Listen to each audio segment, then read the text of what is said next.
always be mine. Sing it to the world. Always be my boy. I'll always be your girl. Nobody business. Ain't nobody business. Ain't nobody business but mine and my baby. Mine and my baby. But mine and my baby. But mine and my baby. Ooh. I love you, baby. I love you, baby. Me and you get it. Ain't nobody business.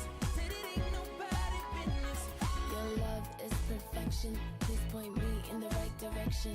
I'ma give you all my affection. Every touch becomes infectious. Let's make out in this Lexus. There's no other love just like this. I like with you. I wonder, can we become love persona? You'll always be the one that I wanna come home to, boy. Let me love you and show you how special you are. I wanna be your baby. You'll always be my baby. Tell me what you want now. Sing it to the world. Baby, give me time. I'ma be your girl.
And I want to say this to all of you that sat down and took the knee.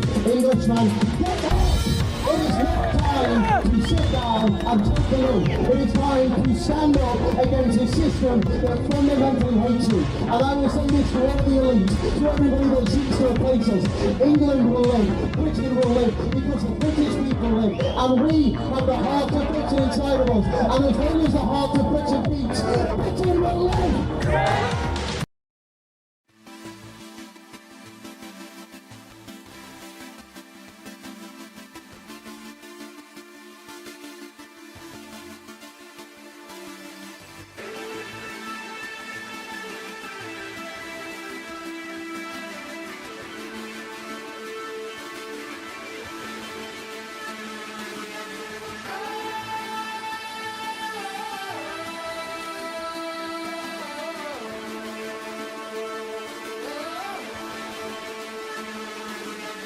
Once upon a time, somebody ran away, saying fast as I can.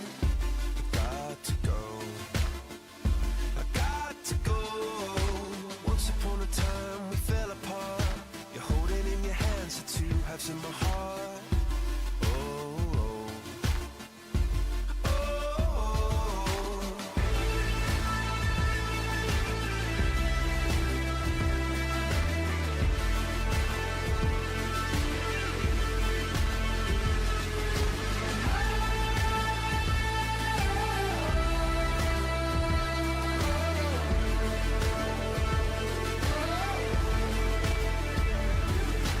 Once upon a time, we burned bright.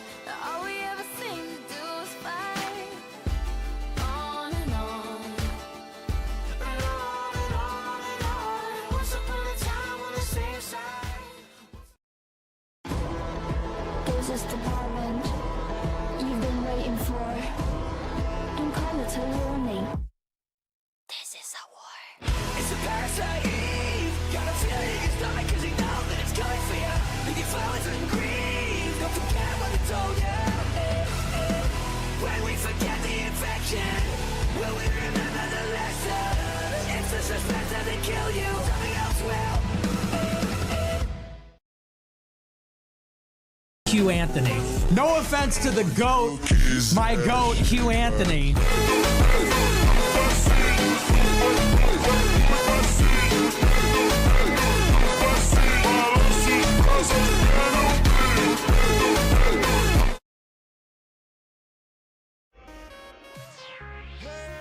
Said our hustlers' work is never through.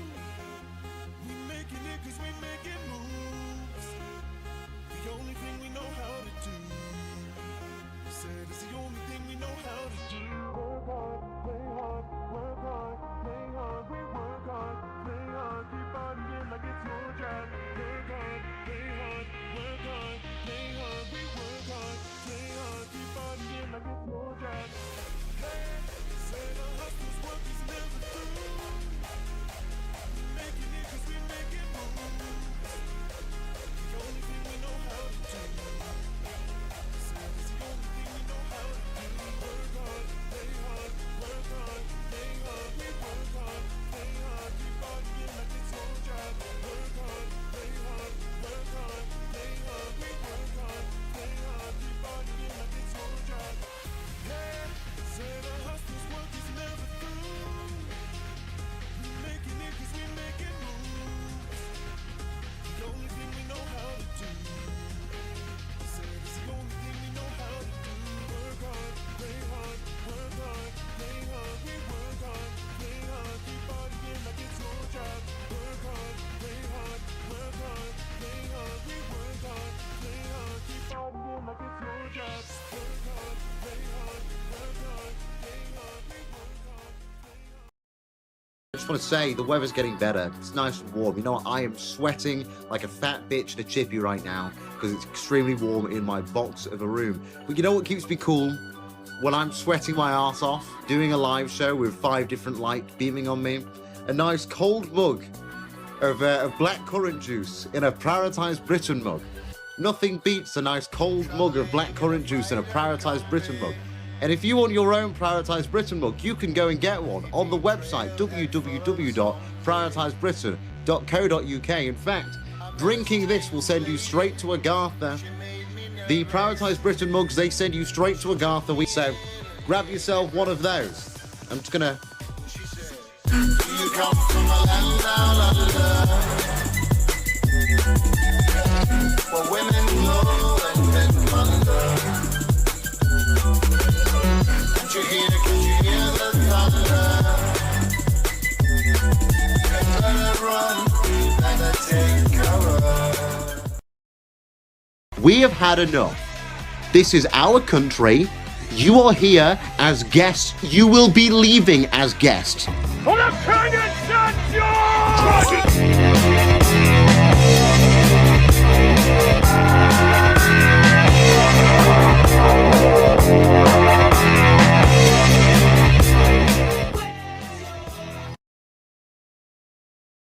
When the light fades, there's a high place that I go.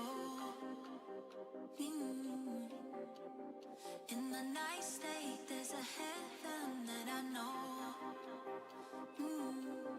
If you see me dreaming, don't wake me up. If you see me dreaming, don't wake me, don't wake me, don't wake me, don't wake me, don't wake me up.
Wait.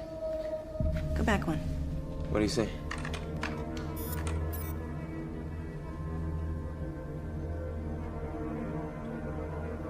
Bring his face up. Full screen. His glasses. There's a reflection.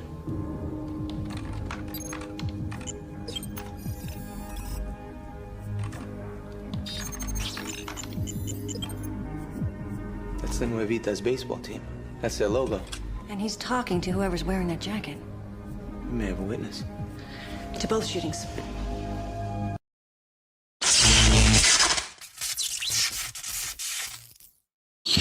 Good evening, everybody, and welcome back to Prioritise Britain. I'm your host, Hugh Anthony, and we have a big show for you tonight. Loads to talk about. We're going to be talking about the LINDSAY case over in America. LINDSAY CLANCY, who has been accused and has admitted to murdering her 3 children via strangulation using an exercise band. She strangled her 3 children to death in the basement of her house while she sent her husband out to go and grab dinner and to go and grab medication from the store for one of their children. She then claimed that it was due to postpartum psychosis, saying that it was because of her hormones, it was because of her mental effects, her hallucinations, that she murdered her 3 children. She then jumped out of a 2-story window and was found laying on the ground by her husband. And look, it's a very sad case. It's a very demonic case, really. And we could harp on about the death and the evil of this woman killing her 3 children. I will talk about it briefly when we get into the show, because frankly, it is the most barbaric and disgusting thing that you could do as a mother. Mothers are supposed to be eternal. They're supposed to love their children no matter what. Mothers are supposed to die for their children. They're supposed to give everything for their children. But this psychotic witch killed her children, all 3 of them, in the most grotesque and brutal way you could imagine. But that's not really the story we're going to be focusing on. Obviously, that's very important to the case, very important to understand exactly the situation we find ourselves in. And I'm not going to sugarcoat it. I'm not going to pretend like it's got any positives to it. There are no positives to a situation like this. But my main focus is going to be on the reaction from the women, from the left, even from some on the right. The reaction of defending LINDSAY CLANCY, defending her actions, defending the brutal murder of 3 children, the strangulation of 3 children, and throwing the blame onto Big Pharma, throwing the blame onto her psychotic episode, throwing the blame onto her husband, with the most crazy people defending it. Not surprising, the people that are defending it. Not surprising, the people that are trying to water down the seriousness of this event. We've seen events like this happen before in America, like Andrea Yates. If you remember Andrea Yates, she also drowned her child in the bath and claimed that it was due to the psychosis that she was dealing with. So we've seen this happen before, and their excuse is always to try and plead innocence by insanity. They say, well, it's not our fault. We could not have controlled our actions. We are insane. But in the case of LINDSAY, obviously that does not entirely make sense. For a few factors. Well, number one, she sent her husband to the store preemptively. She said, go buy us dinner. We said, I'm in a good mood today. I'm in a good mood today. I checked into a mental hospital a while ago. I'm feeling better. Why don't you go buy us a takeaway? I'm not feeling like cooking dinner today. Why don't you go buy us a takeaway and pick up some medicine for our child? To which, when he left, her response was to lure the children into the basement and murder them. And I think the nature of the murder is very important as well to comprehend just how demonic this case is. When you've heard about family members killing each other, in America specifically, it's usually, well, they shoot the other family member. It's a quick death. They murder them quickly and dispose of the body elsewhere. But we are not talking about a quick death. We are not talking about something that happened in the moment. We are talking about the strangulation of little children. A 4-minute period per strangulation, because I'm sure some of you will have watched true crime documentaries.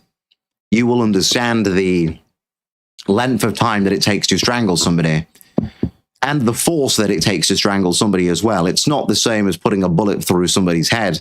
You have to quite literally cut off their airwaves and hold it for a duration of time until their lungs run out of oxygen and their body uses up the oxygen to keep their blood flowing. You have to spend a long while, up to 4 minutes, strangling somebody. And she did that 3 times back to back, over 12 minutes, if not longer, due to the breaks in between. She did that back to back, whilst her other kids watched, whilst the other 2 children watched their mother kill their siblings. She did that over and over and over again.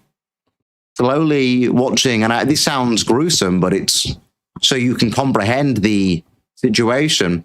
Slowly watching her children breathe their dying breath, turning blue and purple in the face and collapsing on the floor. She did that 3 times. And the response of people is to make up baseless conspiracies about the father, to blame Big Pharma due to the 10-drug cocktail that she was on. And I have a lot of opinions about that. I have a lot to say about that. And not all of it's going to be positive. A lot of it is anger, because genuinely, we're going to do a bit of a throwback through the history of feminism. I'm going to explain to you the origins of feminism and who was involved in it.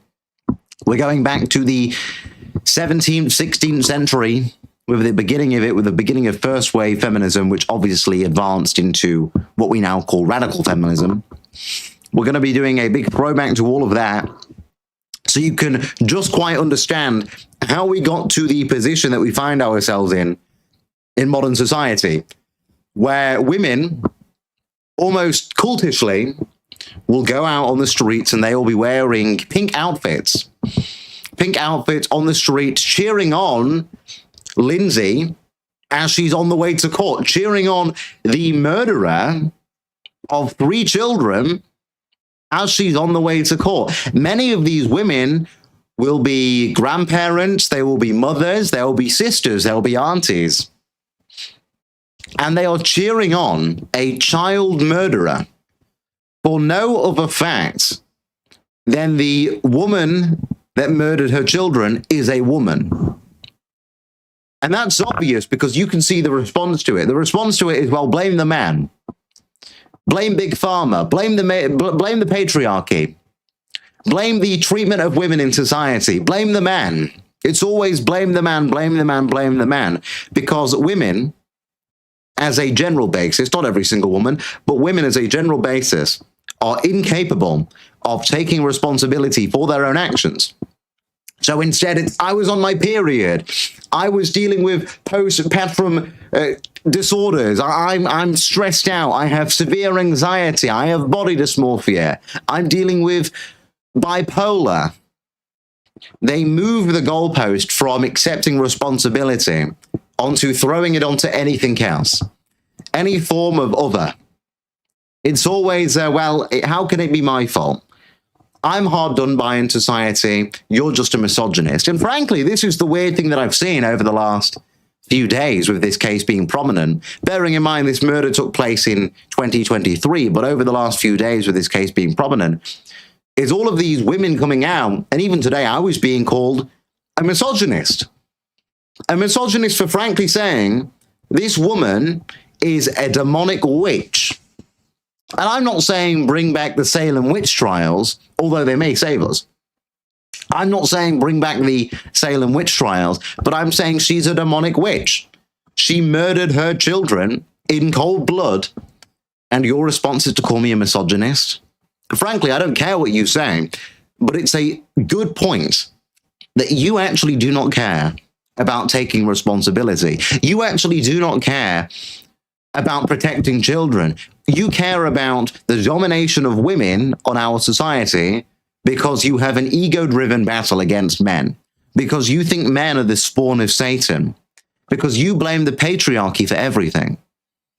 And I say this as a man, and I grew up around radical feminists.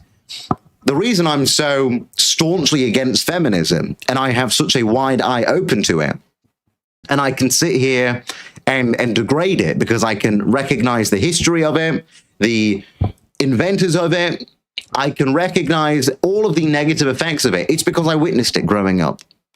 I witnessed the women that would blame men for everything, stated they hated men, blamed the patriarchy for everything, to the point where they said, we're not having kids and it's your fault because of the patriarchy.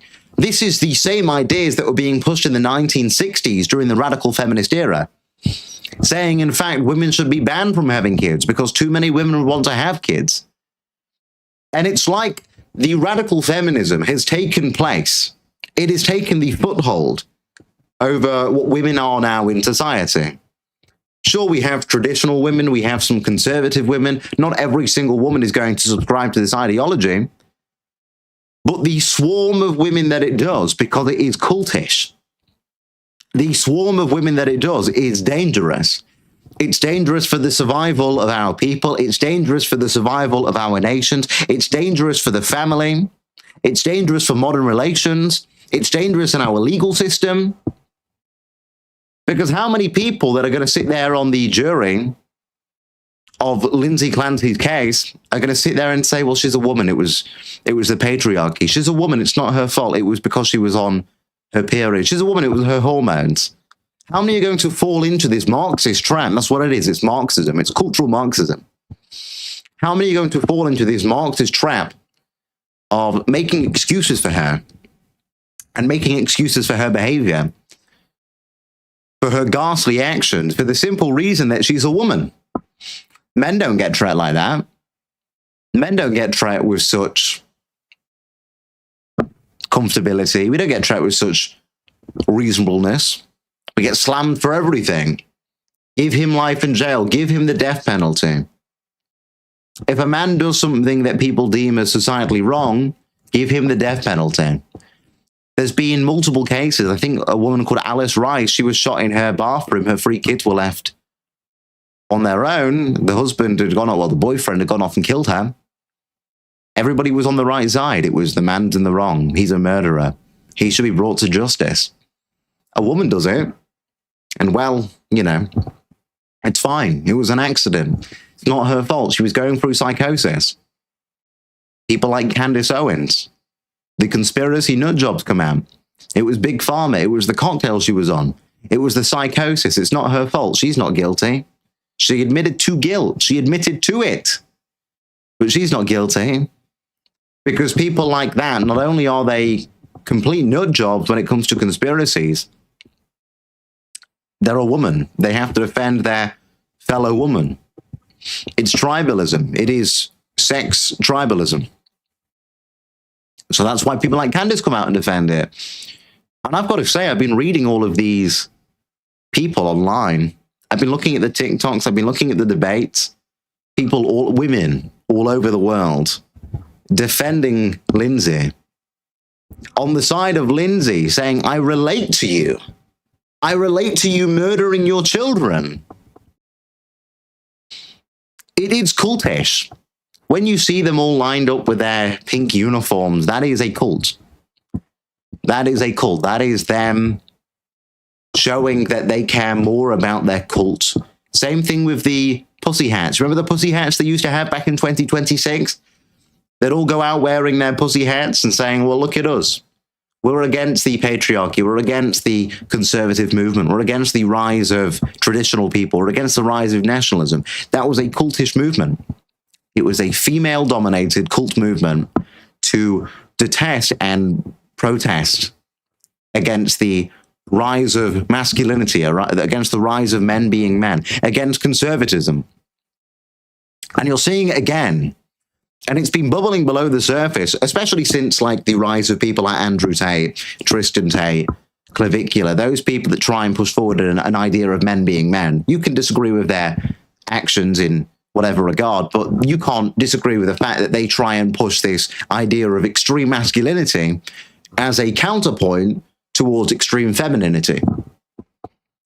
So we've been seeing this cultish activity, this cultish behavior rise over the last 6, 7, 8, 9, 10 years.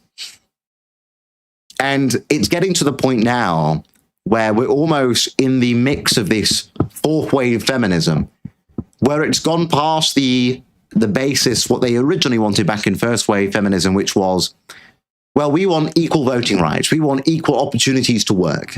We want equal ability to have property. It was that. Then it moved on to the, well, we want to control our own bodies. We'll talk about controlled Planned Parenthood clinics. We'll talk about the breakdown of gender roles between men and women. We want to be equal to men. Then it moved to, well, gender is a construct and we need to move past this idea of gender. We need to move more to the understanding that we are fluent in what we identify as. Then it moved to this complete post-gender, post-sex revolution, the sexual liberation of the 1960s and 1970s, which is we're whatever we want. We need to accept homosexuality. We need to accept polyamory. We need to accept this kind of gender fluidity and non-binary and all of this crap. Feminism has evolved over the last 150, 200 years from one aspect of we just want the ability to vote, work, and have property rights, to the point where we're at now, which is everything's men's fault. Women can do nothing wrong. We must blame everything around us, but gender and sex don't exist. We've moved past that. And if you don't accept our identity, well, then you're against us. It's like this weird psychotic behavior from women. And look, I'm not saying every woman's bad, but when I see them lining up outside of court, cheering on Lindsay, cheering on the murderer of 3 children, I'm just thinking, somebody shackle them. Somebody shove them back in the kitchen. Why did we give them rights? Why did we even bother? What was the point? We try to be nice to women, and now women. You know what I mean? We try to be nice. We try to adhere to your requests, and now you're taking it too far. We need to start calling them bitches again. We need to start being dominant with them again. Men need to start treating them like they should be treated, which is not the way that they are being treated. They have too much power, too much influence, too much victim mentality. It's too emotional. Give us what we want or we'll complain misogyny, but we hate all men. You notice this as well. I called this out yesterday on TikTok. I said women that would say they would prefer to be around a migrant rather than a reform voter or a restore voter. And I said, well, that's just women for you. And the response to that was, it's not all women. It's not all women, you misogynist. Oh yeah, but whenever it's rape, whenever it's one murderer that's a man, oh, then it's all men. Whenever it's on the other foot, it's all men. But whenever it's women, it's no, we're a woman. You have to accept us. How about shut the fuck up? You've gone crazy. How about maybe you were better off in the kitchen shutting the fuck up? You ever thought about that? I don't care if that's harsh. I really don't care. I don't care if that upsets people. I don't care. I would rather women be in the kitchen as mothers, looking after children, raising children, teaching them, giving them the childhood growth that they need, than being on the streets defending a murderer, then saying they refuse to have kids because of patriarchies, then talking about this idea of radical feminism in a post-sex, post-gender era. And maybe that makes me the bad guy. I don't know. I don't really care. But we have moved so far in so little time that women now have this chip on their shoulder, this point of privilege, where they will ignore any bad actions. And I mean, the most common example of this, do you remember the whole, like, you can't hit a woman? Remember that? And then you see all these videos from, like, the people that go out and stream the nightlife in places like Leeds, Manchester, London, Birmingham, whatever. And it's you can't hit a woman, but then you watch the videos and it's women hitting men. It's them going up to men and starting fights with men. And the man pushes the woman off him. And the response is other men jump on the man. Everyone's heard the phrase equal rights, equal fights, but it just doesn't apply. It's just a lie. These ideas are just, they don't exist. You say equality, it's still not even there, because people still are protective of women. Men are still protective of women, as we should be. As we should be. And that's the point. We should be protective of women. But women take it too far. They take these ideas and they ride with it. And they avoid accountability. They avoid any form of justice. They have blame for everything. And men are always the one that are at the disposal, bending the knee. Yes, wife, happy life. Oh, I'm sorry, love. Yes, love, of course. Maybe telling them to shut up every now and again would do society many benefits. But we'll get into all of that. I'll get onto all of that. I'll talk about all of that. It's a very big topic. We'll go over the feminism arc because we've gotten a bit too far now. Obviously, if you've watched me for a while, you know that I have a very strong opinion about feminism. I love women as individuals. I love women as creatures. I think this is the distinction that people don't realize. I love women as creatures. Women are a creation of God. Mary was the most pure person in the entire Bible.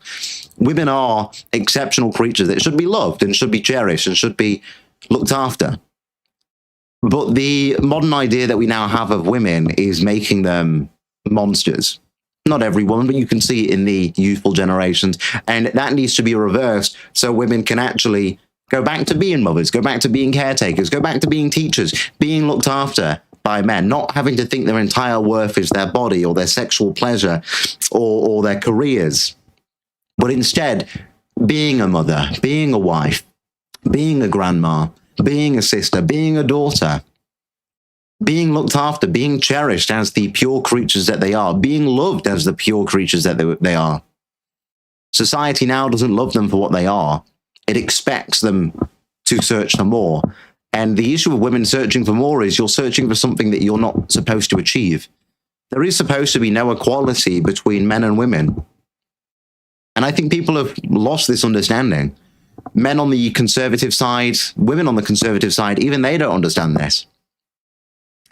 For example, I mean, you talk about like conservative men and women, they always say like, we're against transgenders. We do not believe that a man can be a woman, but they always argue for complete equality between the both of them. They always say, well, women and men should be treated the exact same. Well, why would you treat somebody the same if you know there's a clear biological difference between them? Why would you treat them the same when you know there is clear disadvantages to being a man compared to being a woman and vice versa? Why would you treat them the same? What logical conclusion can you get by treating these two very biologically different creatures the exact same? Well, it doesn't make any sense.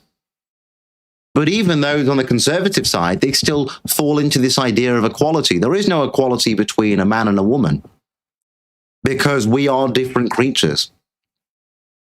Men are the leaders, they are the rule makers. We have the ability to sustain in high emotional situations. We have led countries through hundreds of years. We have built countries through hundreds of years. Women have been there to support. They've helped raise the children of the future generations. They've helped progress the next generation of our nations. They've not sat there and built the generations by building the environment around us. They've not sat there and ruled the countries. They've not sat there and brought us into war. It's the men that have done that. It is the men that have looked after these things. And the men have done that. They've been the hunter-gatherers. They've been the warriors to protect the women and the children. The best metaphor I could give you is look at the Titanic. It's women and children first. The men will survive. The men are the ones that survive. That is what the survival of the fittest means. It means the men. The women are looked after by the men. You look after your family. You look after your blood. You look after your brethren. And you go out of your way to ensure their survival. And now with this complete societal flip, where they're expected to be the same, well, that's why you're seeing the breakdown of families. That's why you're seeing the rise of radical feminism. That's why you're seeing the contention between men and women. And it's dangerous for everybody. And we need to get real with it and speak about it. Otherwise, what we're seeing now with LINDSAY CLANCY and the uprising of these radical feminists on the street in pink in a cultist manner, that is going to translate into the rest of Western society and over the next 10, 15 years become 3 times worse. It was bad with the pink hats back in 2016, and now it's even worse in 2026. Imagine what it's going to be like in 2036. So we'll get into all of that. I want to talk about all of that It's very in-depth conversation that we have to have about all of those things. I will go into the detail of the case. It's not the best thing for a Friday. I know it's Friday. I do apologize. It's Fascism Friday. It's whatever. I do apologize. But it's a important story that I have to cover. I have to cover it. I couldn't turn a blind eye. I didn't do it yesterday. I thought I'll leave it for a little bit. I'll see what I can come up with. But I was reading it all today. I was looking at the TikToks. I was looking at the clips of Candace, and I just went, you know what? This has gone too far. But we'll get into all of that. Before we do, make sure you like, subscribe, smash the notification bell so you never miss whenever I go live. You can find me on X, Rumble, and YouTube on Mondays till Friday, 7:30 p.m. until 9 p.m. British Standard Time. Head over to the store at prioritisebritain.shop/shop to pick yourself up some merch like this wonderful quarter zip that I'm wearing tonight. My Prioritise Britain shield emblem quarter zip. This is fully embroidered, wonderful quality. I enjoy these quarter zips very much. Very prestigious, very aristocratic. Very happy with them all. Obviously, people have been asking about the Britain Lives hat. I'll show you this one. The Britain Lives hat is coming out on the 1st of September. A lot of people have wanted it. They're saying, Hugh, where can I get this? I said, you gotta be patient. Don't be like a woman. Be patient. Hold your horses. Hold your horses. Have some sense of patience. It'll be available on the website, prioritisebritain.shop/shop from the 1st of September. So you can go pick one of those up for you, as well as the Spurgs Wars merch. A lot of people have been going on about the Spurgs Wars merch. That will also be out on the 1st of September over on the website. So don't miss any of that. Good Christmas gift, good birthday gift. It's all going to be there. It's all going to be there. Complete cotton. I wonder who picked it. I wonder who picked it. That's a joke. That's a joke.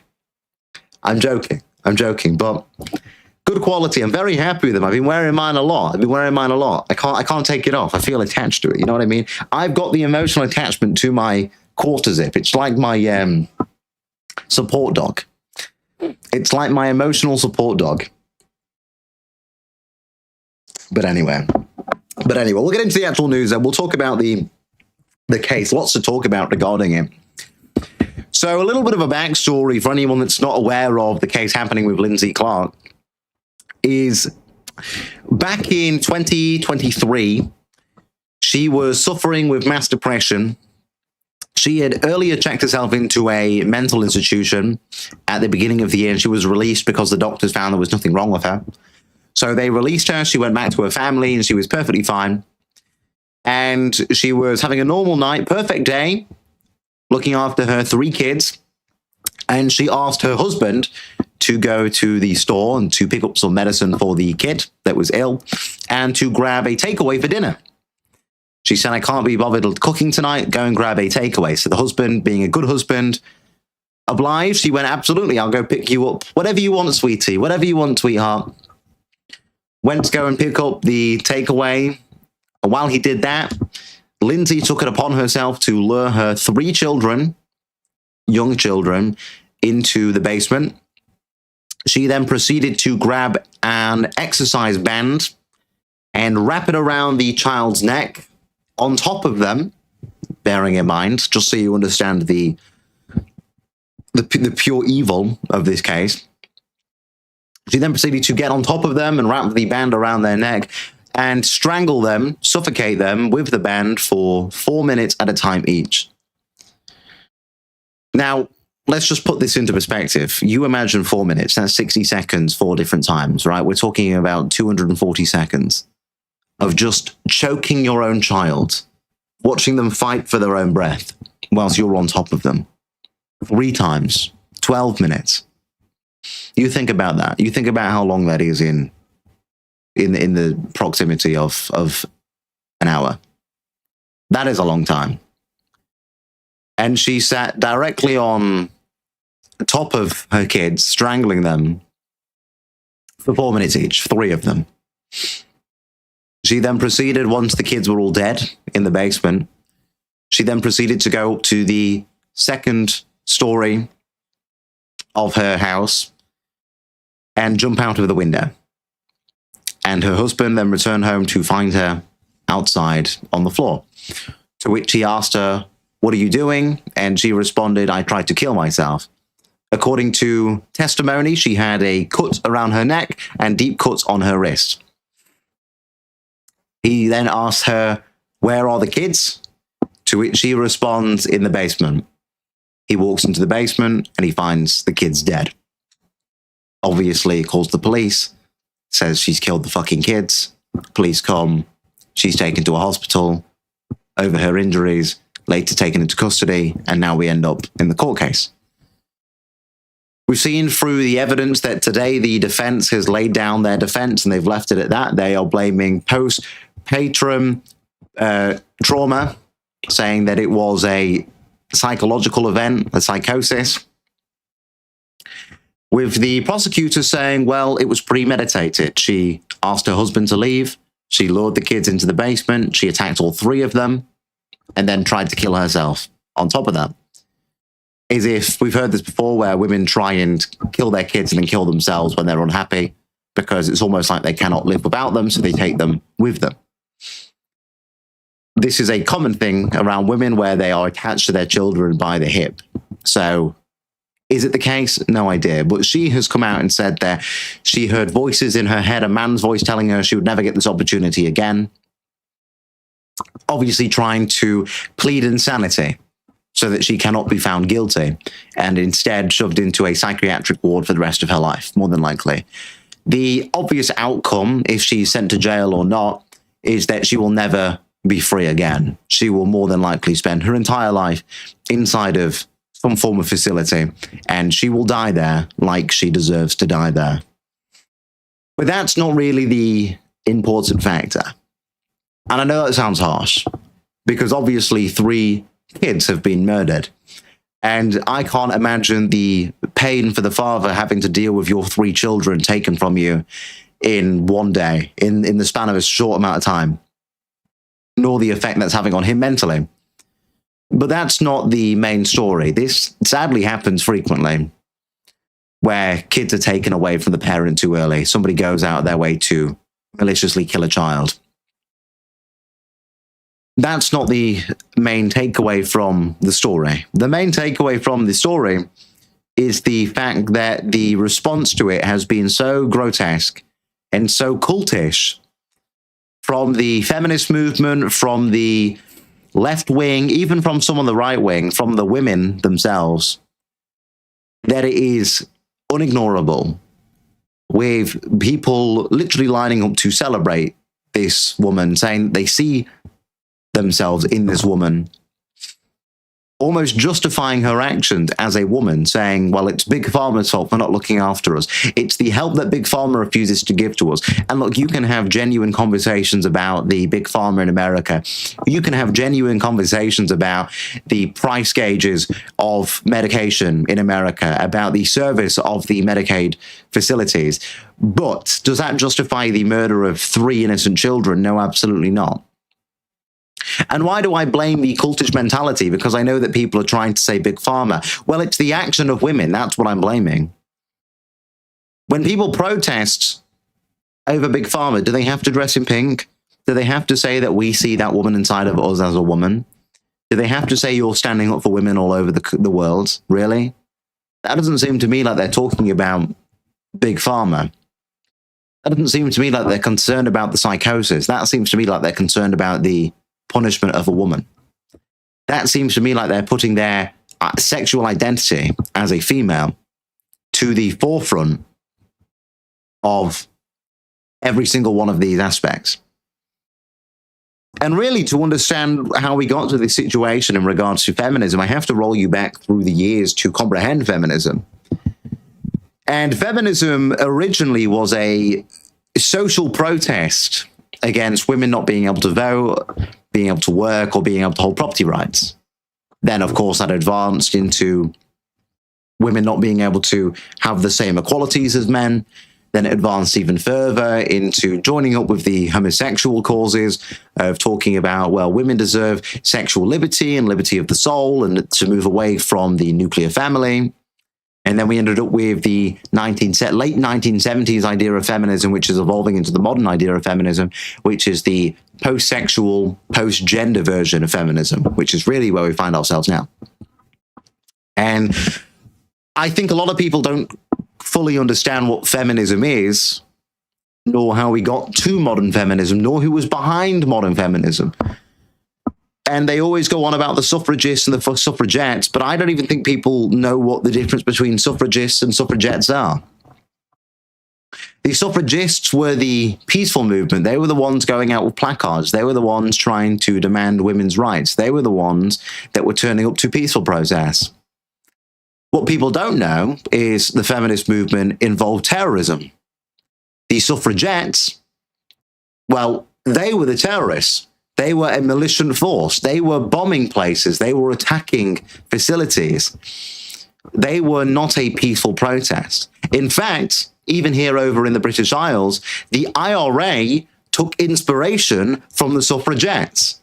They were a terrorist organization that used aggressive forces to try and push forward their political demands, which I don't think a lot of people even know about. I think that a lot of people believe that it was just peace. It was just peace and harmony. A lot of people cry about Emily Pankhurst and the horses. They cry about a lot of these different things. But they don't recognize that the actual movement that caused a lot of tension in Western society was terrorism. They also don't know about the people that were behind creating these movements. They don't know about people like Betty Friedan, who was part of the National Organization for Women. She was a Jewish woman. She helped organize the original protest. She helped organize what turned into the second wave of feminism. And the second wave of feminism really came on the back of the turning point of first wave feminism. First wave feminism, although originally about the equality when it came to rights regarding voting, property rights and working, it was really about the 1916 year where you began to see people like Margaret Sanger. Do you know Margaret Sanger? She set up the first birth control clinic in America, in New York specifically. She was not against abortion, but it began to turn the tide on, well, it's not about equality anymore. It's about women having the ability to choose their bodies, choose their future, choose what they want to do, not subscribe to the social norms, the social ideas of society. There were people that helped to set that up, like Fanina Mindell. Again, a Jewish woman. She helped set up this clinic over in New York. Dr. Hannah Mayer Stone. She was one of the leading practitioners inside of the clinic. She helped with the birth control clinic. And obviously, these clinics evolved into what we now call Planned Parenthood. But abortion and abortion rights were a factor of the early feminist waves, of the beginning of the second wave of feminism, of the end of the first wave of feminism. So when you actually go back through the history of feminism, although it started out as a social protest for what was deemed as equality, it quickly turned away from the core principles of equality, and instead it rapidly spiraled into this idea of a different perspective, into this idea of the same, into this idea of almost privilege in things like legal sectors, in things like law, in things like the family unit. Even with people like Ruth Ginsburg, who were extremely prominent in regards to setting out legal frameworks for gender equality, for litigated landmarks, in regards to anti-discrimination cases. These were all processed by large groups of women that were removing the goalpost from this idea of equality and togetherness to a point of privilege, and well, we deserve our own pedestal in society, and you have to worship us on this pedestal. And look, it's of note, and I'm not going to point the fingers, but it's of note that there were a disproportionately high amount of Jewish individuals involved in the radicalization of feminism in the 1960s and the 1970s.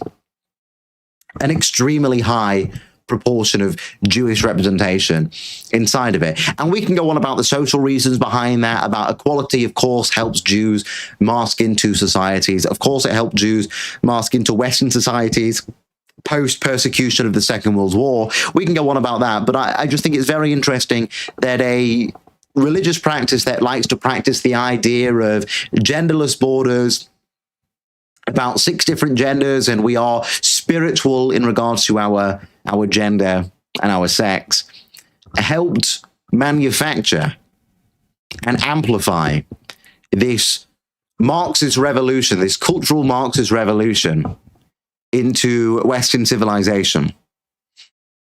So I think that's been detrimental in regards to the environment that we find ourselves in now. And obviously it's been detrimental to the health of women, to the sanctity of marriage, to the longevity of long-term marriages, of the nuclear family.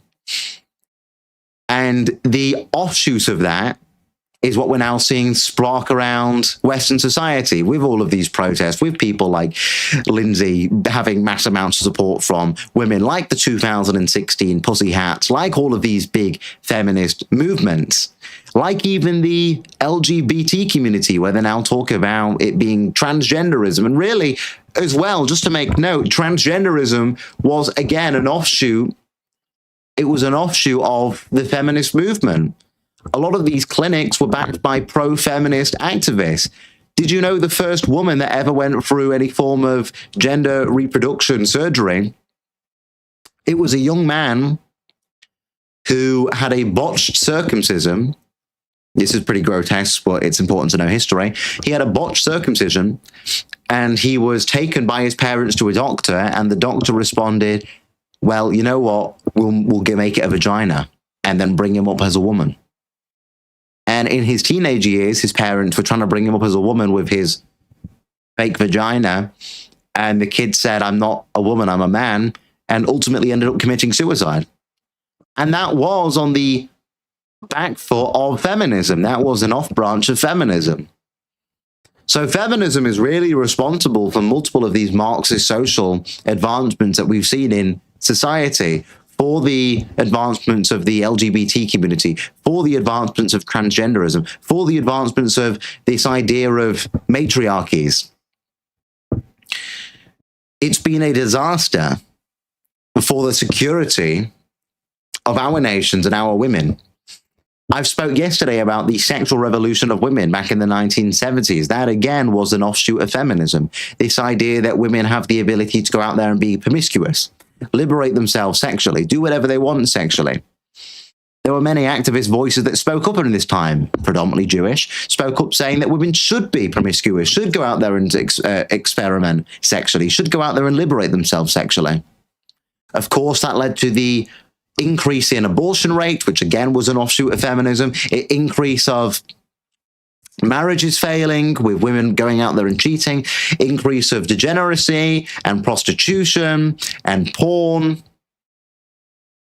So really, if we're going to break this down into understanding where we've gone wrong, understanding the downfall of society via feminism and the branches that it created is the most important factor to understand why we're in a situation where women are willing to stand there outside of court cheering on LINDSAY as she is driven to court over the murder of her 3 children, which she admitted to in cold blood.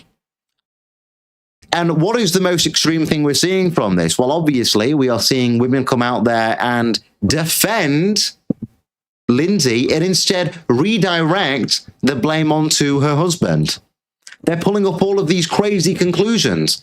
They're saying, well, her husband remarried, and the woman that he remarried looks like LINDSAY, so he must have done it.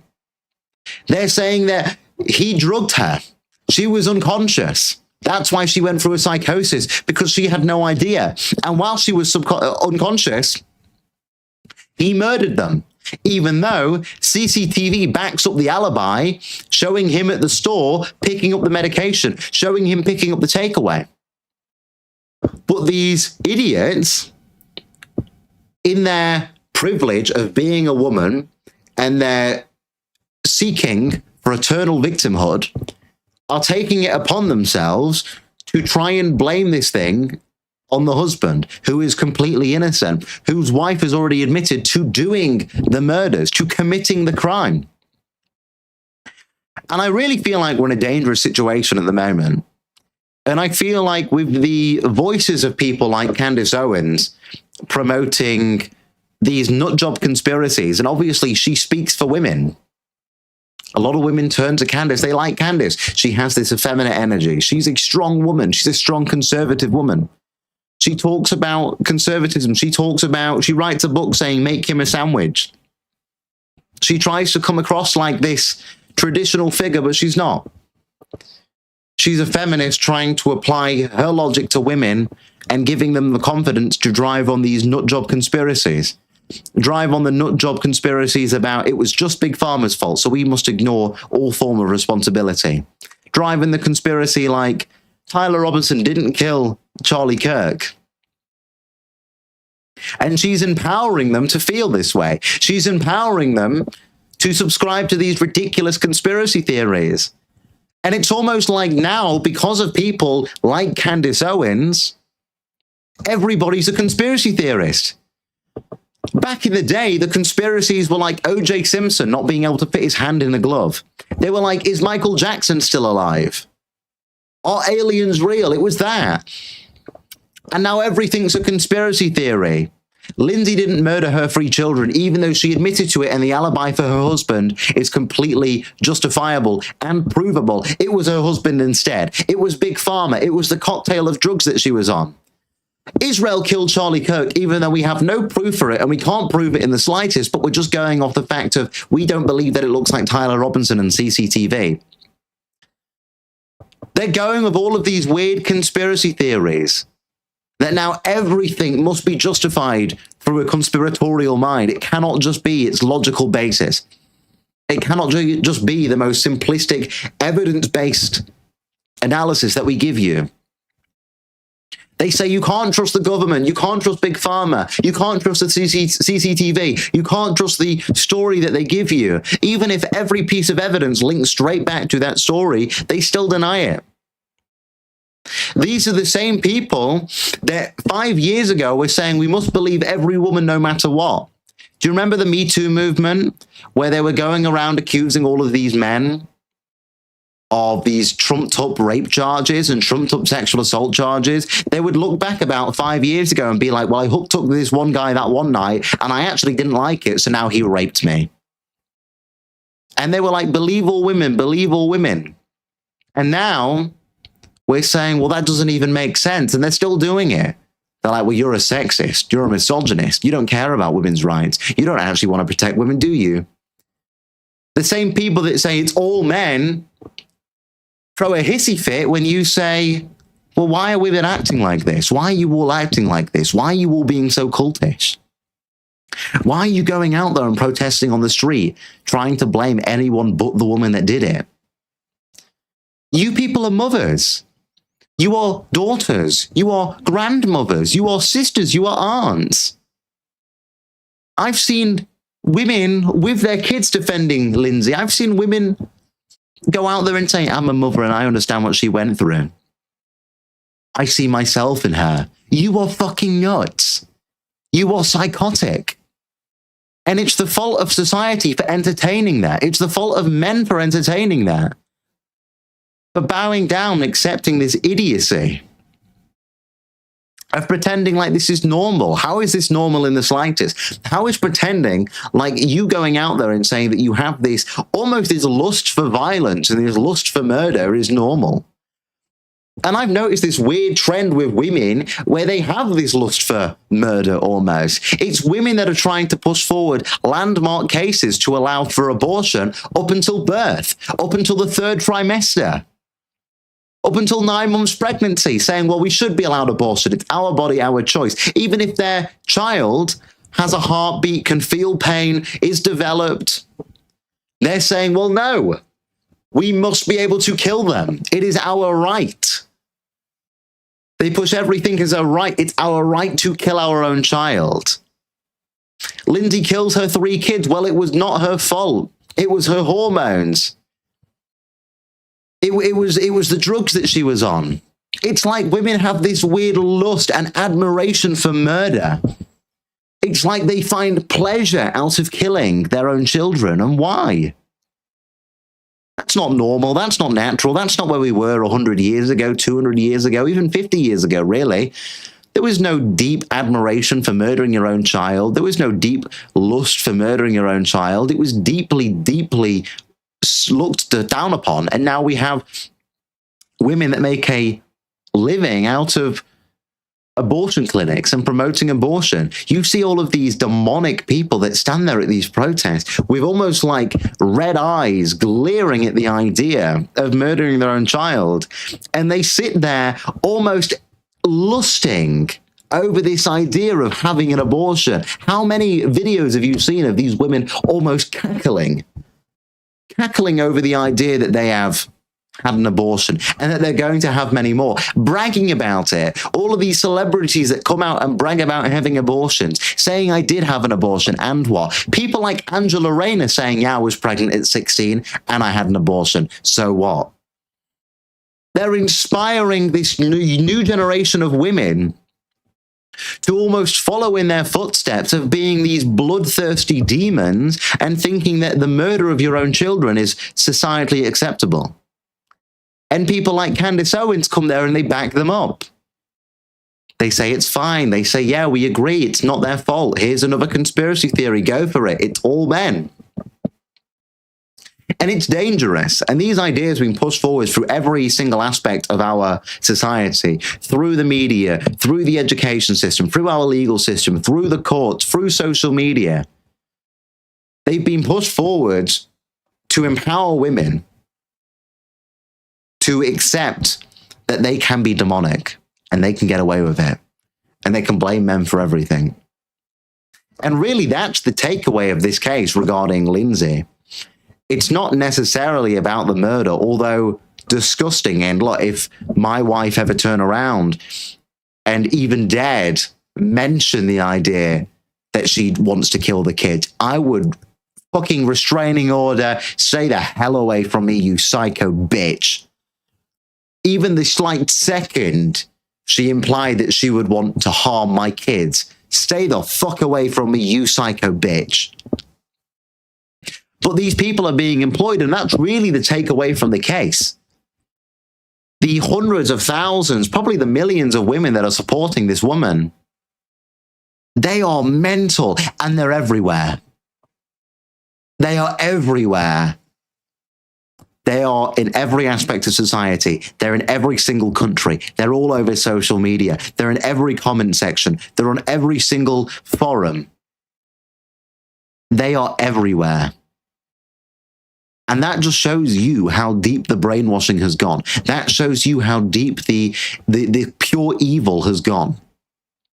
It has infiltrated itself into every single aspect of our society, and we've sat dormant whilst it grows. We've sat and allowing it to expand, for these vines, for these weeds to embed themselves within our institutions, into our cultural revolution, into our legal system, court systems, families. And that's really the takeaway. That's really what I can see about this. I don't really have any words to say about it. There's not much I can say on the actual murder of these children, because anybody with a heart, anybody with any form of empathy, obviously sides with the kid, sides with the dad. Nobody wants to see a child murdered. Nobody wants to see a father grieving. But that's where we are. And they keep doing this. And there's really no difference from the feminist movement compared to the race movement. Like, look at the amount of times the foreigners have sided with a foreign killer for the fact that they were a foreigner. Vikram Digwa, Henry Nowak. We saw footage today from the police body cam of Vikram Digwa saying he didn't actually get stabbed. He's pretending. He's just pretending.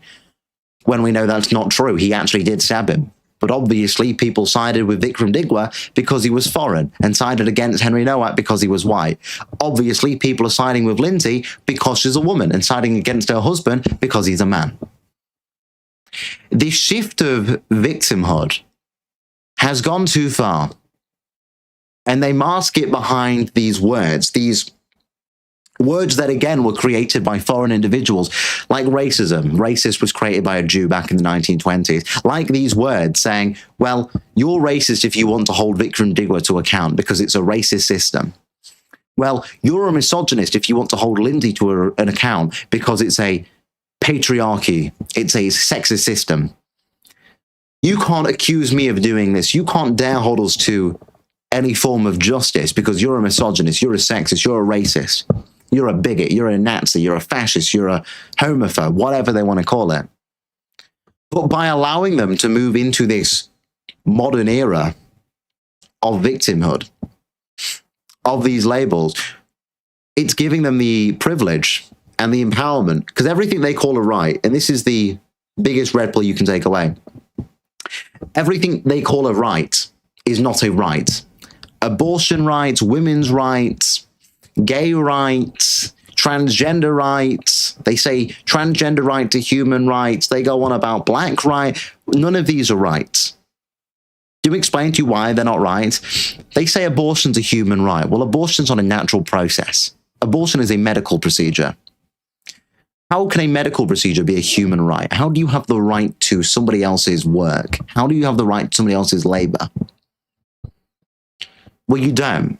It's a privilege. It's a privilege that you live in a country that will give you that procedure. It's a privilege that you live in a country where somebody will give you their labor for that. They say gay rights are a human right. They say gay marriage is a human right. Well, how? How is that a human? How do you have the right to go against the biblical standing of a church, which is a marriage between a man and a woman, and redefine that for your own needs? Redefine that for your own privilege of, well, we're going to ignore all of your theological teachings and we're going to get married here anyway. Transgenderism is a human right. Trans rights are a human right. For what the fuck does that even mean? Mutilating yourself is a human right? Are you fucking serious? You think that you have the ability to mutilate yourself via your genitalia or to cut off your breasts and you call that a human right? Puberty blockers, you think that's a human right? Again, it's a piece of medicine. It's a privilege. And it's a stupid privilege that should be revoked. Racial rights. What do you mean? What is a race right? Why do you deserve the same amount of advancement in a country that was not built for you, not built by your ancestors? Why do you, as a foreigner, get the same rights as me as in my own country? How does that make any sense? And the reality is none of these do make any sense. The reality is none of these are rights. There is no rights behind it.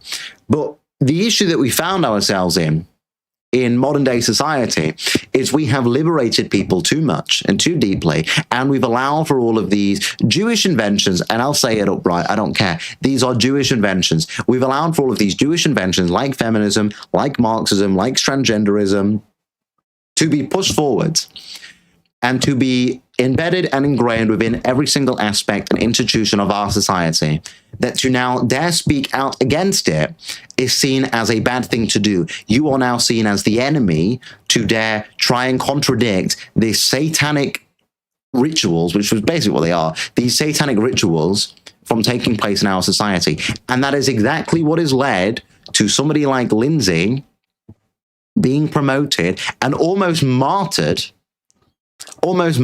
by women as a defender of women's rights, because you give precedence to evil in our societies. They gave precedence when it came to race to people like Jason Arday and people like George Floyd. Now they're giving precedence when it comes to people like Lindsay and her murders.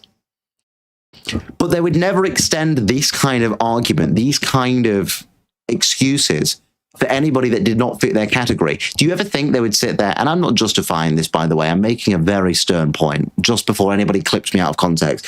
Do you ever think they would sit there and justify somebody like Elliot Rodgers and say that it was because he was on a psychosis episode? It's because of drugs that he was taking. It's because of Big Pharma.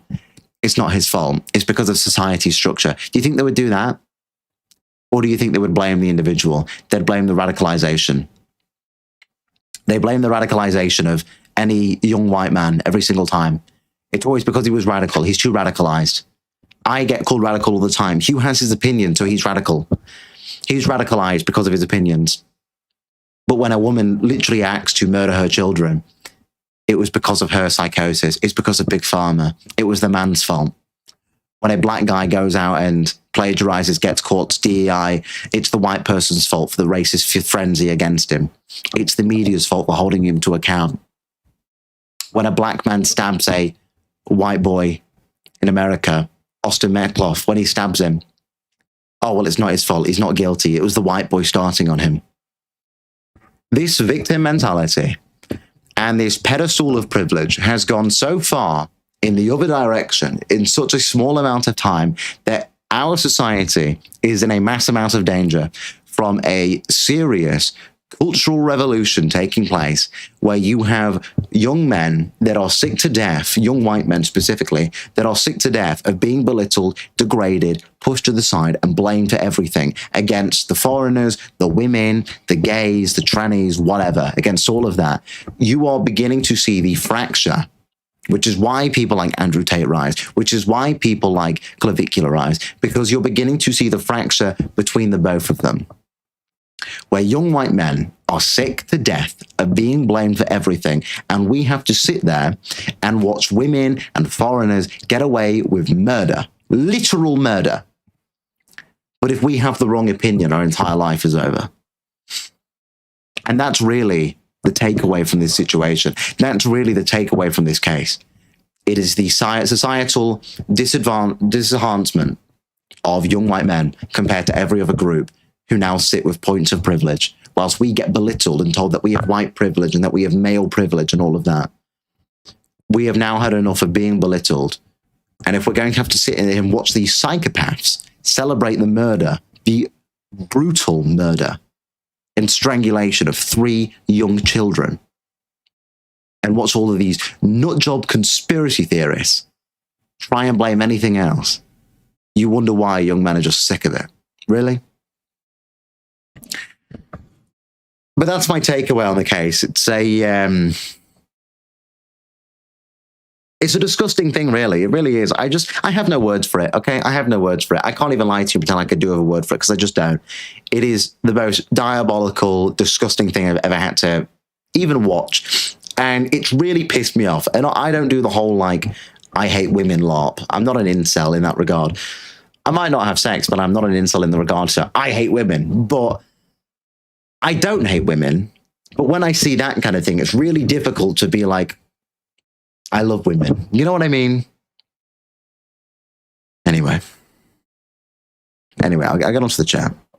I'll see what you're all saying tonight. It's a long night. It's been a long night. It's been a long day. It's been a long day. It's been a long day. Oh gosh, here we go. Phillips. I don't know. Why are you asking me that? Why the fuck would I know that? Why would I know? I don't know. I've never met her. I don't want to meet her. I don't know. You want to ask me anything sensible? Or are we just going to say, yeah? You're just going to say how many of my friends have met a porn star? I don't know. I don't know what those circles are like. I know the circles in London are a little bit ridiculous, but I have no idea. Have you met Lily Phillips? I'm not involved in. Believe it or not, I'm not involved in those circles. I don't spend my time around porn stars, so I've not seen. Hugh, stop mansplaining. How about I beat the shit out of you? How about that? How about I mansplain my fucking fist and I beat the shit out of you? How about that? How about I mansplain by giving you 2 black eyes and treating you like an old-fashioned man? How about that? You want mansplaining? How about I mansplain by throwing a fucking chair at you? How about that? You want that kind of mansplaining? Not mansplaining. How about I beat the fuck out of you? How about that? Stop mansplaining. Yeah, okay. How about I throw you out of a 2-story fucking window? How about that? How about that? Stop mansplaining. I keep. Women always do this to me, right? I've actually had people like this before. Hugh, stop mansplaining. All right, okay. Hugh, stop mansplaining. Yeah. Okay, whatever. Well, look, men. This is the thing, right? This is the truth. Men wouldn't have to mansplain if women spoke sense. All right, men wouldn't have to mansplain if women didn't just talk shit all the time. If women spoke sense, there would be no mansplaining. If women spoke sense and didn't just talk shit, men wouldn't have to explain things to you. If you could comprehend basic ideas, men wouldn't have to explain things to you. But instead, we have to sit here and try and explain it, and it just doesn't work. It just doesn't work. Ever time to issue a disclaimer. That was obviously a joke. I would never beat the fuck out of a woman. I would never do that. That was a joke. All right. Listen, we're sarcastic. I'm having a good night. All right. To the oh fucking hell, I didn't realize how big Twitter is tonight. To the 500 people currently watching on Twitter, that was a joke. All right, that was a joke. But if you are going to beat the fuck out of a woman, make sure you do it while wearing a Prioritise Britain quarter zip, because it gives you extra aura. If you're going to beat the fuck out of your wife, make sure you wear a Prioritise Britain quarter zip. Then it looks way better. Don't do it in a tank top. That's boring. That's so early 2000s. Do it in a Prioritise Britain quarter zip. That's the better time. Eve ate the apple. Well, this is true. There's a reason that Yahweh preferred Adam. There's a reason that Yahweh preferred Adam to Eve, all right? That's true. That's just true. That is just true. I know people don't like hearing that, but hey, look, don't get mad at me. Get mad at the Bible. Get mad at the Bible. Get mad at the Bible. That ain't my fault. I know someone's going to clip that now. Someone's going to use that clip and be like, Hugh wants to beat the fuck out of women. Shut up. That was a joke. Greetings from the Netherlands. Yo, big up the Netherlands. I love the Netherlands. Like, there's some countries in Europe I can't stand. I currently have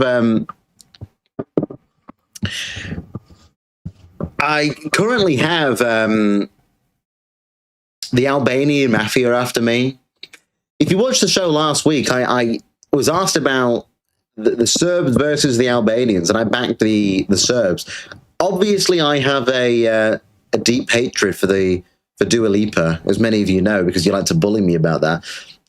So she kind of like puts down my understanding of Albanians. And then obviously on top of that, there are like genuine things about Albanians, like, you know, taking up prison populations and being drug dealers and being pimps and prostitutes and all of that. And then somebody put that on Instagram. Some guy uploaded the clip of that, which he asked me to. I said, yeah, it's fine, no problem. And then he uploaded the clip of that online, and it got like 8,000 likes, like 20,000 reshares, like 300,000 views. And since then, for the last week, I've just had Albanians constantly in my DMs threatening to kill me. So thanks to the Albanians, I'm still waiting. The Albanian mafia is after me. They're gonna come and steal my car engine. The Albanian mafia is gonna come and steal my car engine. No, the Albanian mafia will be fine. I just offer them like 20 quid for a bag and they'll leave me alone. You know what I mean? The Albanian mafia, that's the real scary factor. I didn't even do anything. I gave my opinion because, well, the Albanians are making the point for me. They're all in my comments. They're talking about like, they're going to beat me up. They're saying, fuck your mother, fuck your sister. We're going to fuck your sister, blah, blah, blah. I'm like, you're making my point for me. I said that you people are uncivilized and you're acting uncivilized. How is that my fault? Like, if you're going to do something, if you're going to try and be aggressive against me or try and prove me wrong, so if you're going to try and prove me wrong, maybe don't prove me right. It was him. It was Britain Meta's first quest. He was one that put it on Instagram. If they're going to try and prove me wrong that they're a nation of aggressive pimps and hookers, maybe don't reply by being aggressive and telling me you just want to have sex with my family. Because that makes me go, well, I was right. You are just a nation of pimps and hookers. You are just a nation of pimps and hookers. But they're so mad at me. They're so mad at me. I was like, what do you want? I was like, what do you want? I was like, what? Excuse me? How are you going to prove me wrong by proving me right? It's like when I say to women, it's like, look, prove me wrong that you're not overly emotional. And their response is, why would you dare say that? How dare you say that we're emotional? It's like, well, guess what, bitch? Just did it. You just fucking did it, you stupid bitch. You know what I mean? Can you prove to me that we're not emotional whilst being emotional? It's like Based and Bougie. She goes like, we deserve to be in this country too because we love this country, while simultaneously tweeting about the Congo. It's like, shut the fuck up, bitch. It's like, shut your fat African ass up, honestly. I wonder if I'll see Based and Bougie soon. I'm in London this week, so I wonder if I'll see Based and Bougie soon. I wonder if I'll see Based and Bougie soon. I don't know. I don't know. But maybe. Maybe.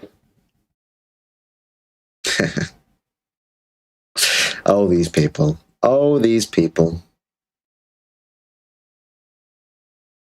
Stop talking about her. She's my fucking wife, all right? No, I'm joking. I'm joking. I'm joking. Somebody asked me this yesterday. They were like, what do you think about Based and Bougie? There was some question like, would you rather sleep with this person or this person? One of them was Based and Bougie. I was like, you want to forget again. You cannot forget about Based and Bougie. She's become a pinnacle creature. What does anyone know what Based and Bougie thinks about Lindsay? Anyone know what Based and Bougie thinks? I want to know what I'm going to go see if she's tweeted anything about it. Based and Bougie, don't disappoint me now. Based and Bougie, don't disappoint me now. What have you tweeted? Where is she? Please tell me she's tweeted about it. They hate the people. No, she's tweeting about Britain. She's tweeting about the rape thing. Oh, she's completely fucking silent. Oh, typical bitch. Typical woman. She'll talk out about men committing crimes, but she won't say anything about Lindsay Clancy, will she? Yeah, okay. Typical. Typical.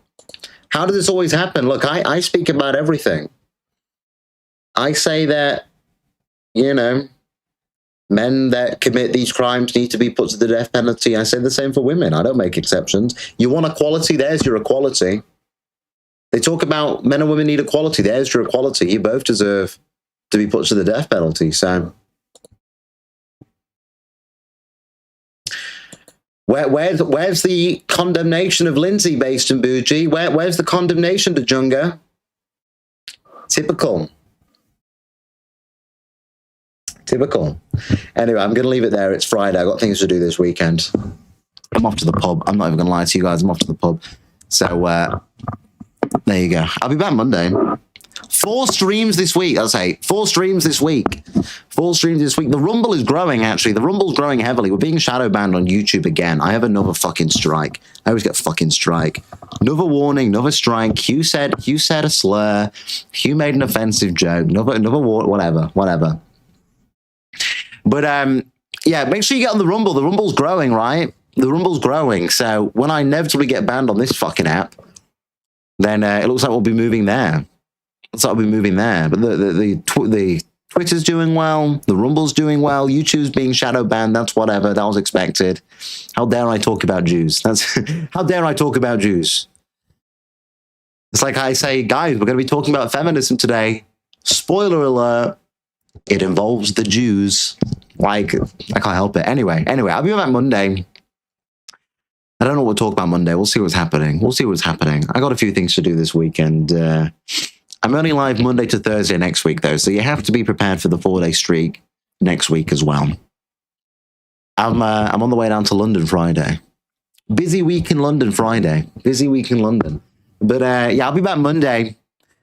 Make sure you like, subscribe, hit the notification bell so you never miss when I go live. You can find me on all platforms at Hugh Anthony. Go over to the shop at prioritisebritain.shop/shop and pick yourself up some merch. We have these wonderful quarter zips. These are still my absolute favorite thing. I love these quarter zips. I also managed to put the hair back up in a quiff today. I managed to get the curl. It's a little bit fucked, I can't lie, but, you know, curl nonetheless. It's still there. Anyway, I'll be back. I'll be back Monday. Apart from that, take care of yourselves. God bless, and remember, prioritise Britain.